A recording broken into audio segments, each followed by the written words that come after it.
the Ad Hoc Committee expected to resume at around 7 o'clock. They are on a break currently. They are, of course, hearing from the former acting National Police Commissioner, that's Khomotso Phahlane, who has backed the testimony of Chief of Staff in the Police Ministry, Cedrick Nkabinde, at the Ad Hoc Committee looking into concerns around the national security. Phahlane confirming an alleged coordinated plot to block his permanent appointment to, in fact, as National Commissioner, and also saying that political interference in the police service became more prevalent after the 2007 ANC Polokwane Conference, where Jacob Zuma was elected party president.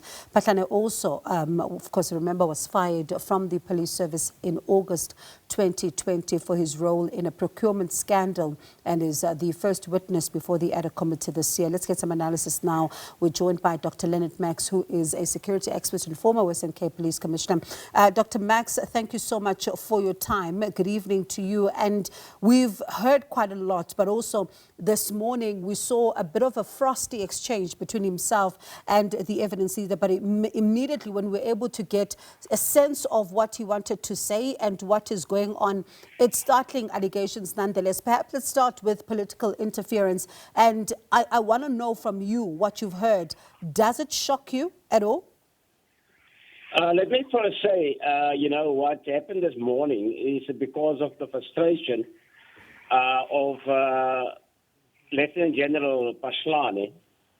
And what I've heard resonates with me, with my personal experience when I was provincial commissioner. The interference of politicians in the operational actions of the police and the management of the police is nothing new. And that you can see in the appointment that time of Dramat, as well as Mdluli, where the ministers actually constituted a panel and interview police officers for those senior positions. So what happened now is actually an escalation of what happened already in 2003 and 2004 in the country. And the problem was that at that time the ANC was dominated, and they actually, the ministers appointed as ministers of police, they assumed powers which was totally illegal and in contravention with the Constitution of South Africa. And when you look at what has happened over time, given the fact that we're finding ourselves here as a country, have we managed to deal with, some of the concerns you're raising, or have things gotten worse in your view? Let me say, I'm so glad for this Government of National Unity, GNU, because there's some sort of checks and balances.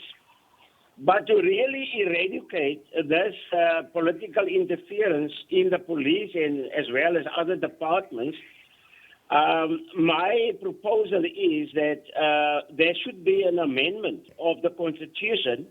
At the moment, the President got a blanket right, an unbridled right, to appoint the National Director of Public Prosecutions as well as the Police Commissioner of this country.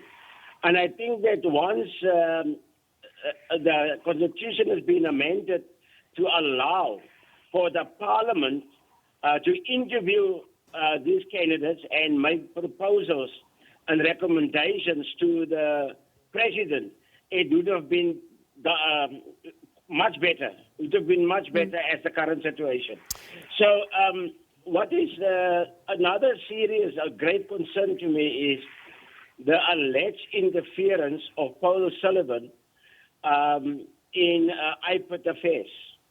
If that is true, in my view, it is almost an equates criminality, because it negatively affects the independence of IPID in terms of the IPID Act.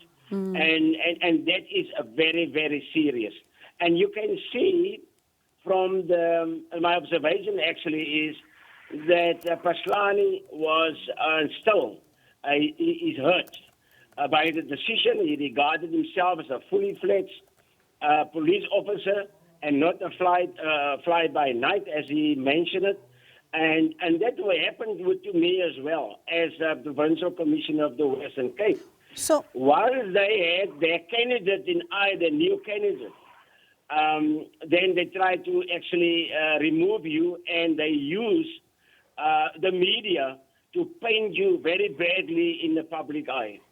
Let's talk about Mr. Paulo Sullivan for a second, because he's now refused to appear in person before the committee, citing security concerns. What do you make of all of that, and how crucial is going to be his testimony now, given what we've just heard?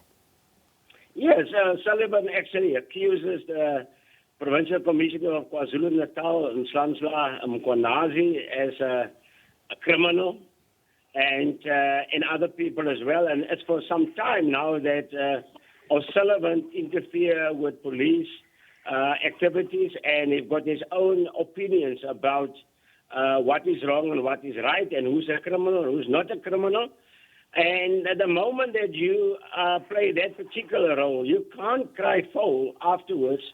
You have to come and face the music, because he started it and he have to finish it. There's no excuse that to allow him not to appear in person in Parliament. So I think his request to be interviewed virtually should be declined, and he must come, face the music, and substantiate those allegations against these senior officers. Appreciate your time, Dr. Max, as always. Thank you so much for talking to us, and a reminder there that the committee is scheduled to return at 7 o'clock, and that was Dr. Lennit Max, who's a security expert as well as a former Western Cape Police Commissioner.